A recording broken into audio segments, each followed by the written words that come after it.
Hello, brothers and sisters. It's time for our weekly study of Galatians. And this week, let's look at chapter 1, verses 13 to 24. Kind of a large section. Helps us with the context of the book. And what Paul is doing in this particular section is that he's illustrating the point that he made in verses 11 and 12. What was that point? Remember, he said that the gospel is not of man. It's a revelation from God. And so, it's really neat to look at this passage. He's illustrating that point, and he's saying in verse 13, he goes to describe his life, and he says that he was intensely persecuting the church and trying to destroy it.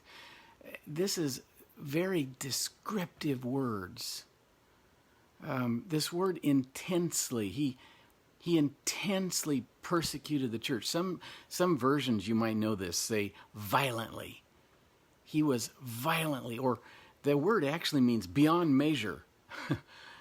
He was beyond measure, intensely, violently persecuting the church and trying to destroy it. Look up that word. To waste it or ravage it or annihilate it or pillage it. In other words, Saul was just filled with hatred for the church. You know, if you wanted an illustration, you might picture, I know this is hard to think about, but you might picture a rabid dog, a dog with rabies. And he's chasing after this cat, right? And he's wide-eyed and he's frothing at the mouth and he's intent on ripping it to shreds. Well, Saul acted like a man with rabies as he vented out his violent hatred of the church. You see, it goes on to say that Saul was advancing in Judaism. That is, in works religion. And that tells us why he hated the message of the cross so much. It tells us why he was persecuting the people who had embraced it. Why? Because they claimed something. They claimed to already have God's favor, not based on works of righteousness that they had done, but because of God's mercy in giving up his son to die for them.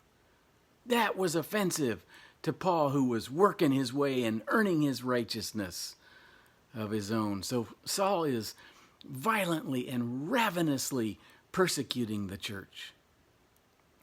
But then you read about what happened in verses 15 and 16, what happened to Saul. It says, God, who had set him apart from birth and was pleased to reveal his son in Paul. And Saul the persecutor became Paul the preacher. And he ends with how the one who had hated the church and the one who was persecuting it was now preaching the faith. And they were rejoicing, the believers were rejoicing because of that. Remember this, Paul is illustrating a point here. The point is that the gospel wasn't devised by man. It isn't from man. It's not of man.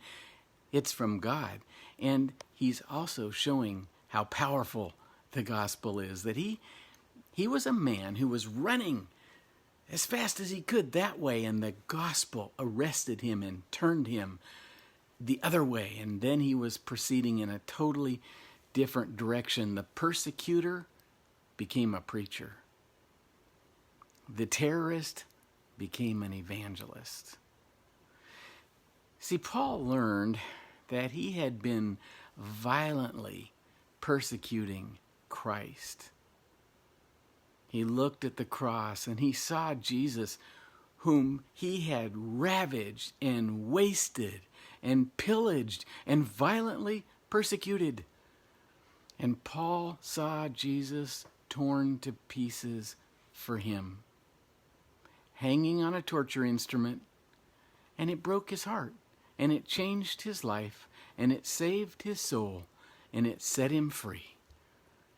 Saved him from his self-righteous religion, his works religion. It made him this debtor to God's grace, a happy captive of Jesus.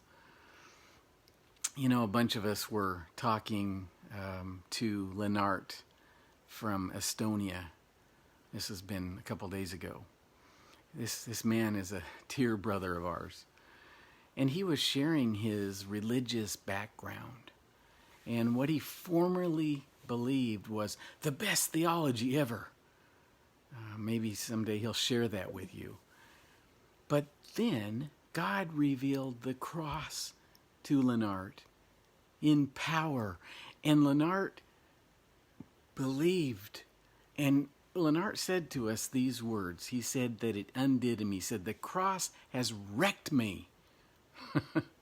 And he said it with joy in his heart and with tears in his eyes. The cross wrecked me in the best way possible, in a healing way, through love and forgiveness. Many of us here today can say, I was running that way as fast as I could go. I was destroying my life. I was ensnared in food and alcohol, in drugs, in pornography and sexual impurity, ruining, destroying my life and many people around me, living this life of deception and bondage. And one day, I saw a man hanging in agony and shame. Like, it was like some Haman hanging on a pole, impaled on a pole under the king's wrath. But I came to understand that he was hanging for my forgiveness. He was hanging under God's judgment that you and I might stand in the judgment. He was condemned that I might go free. And that message wrecked me. It was the power of God to me, and it came to my heart, and it works every day to free me and keep me freed. Paul was saying that the gospel wrecked him. A question for you this week. Share with us what the gospel has done for you. And we'll talk with you soon.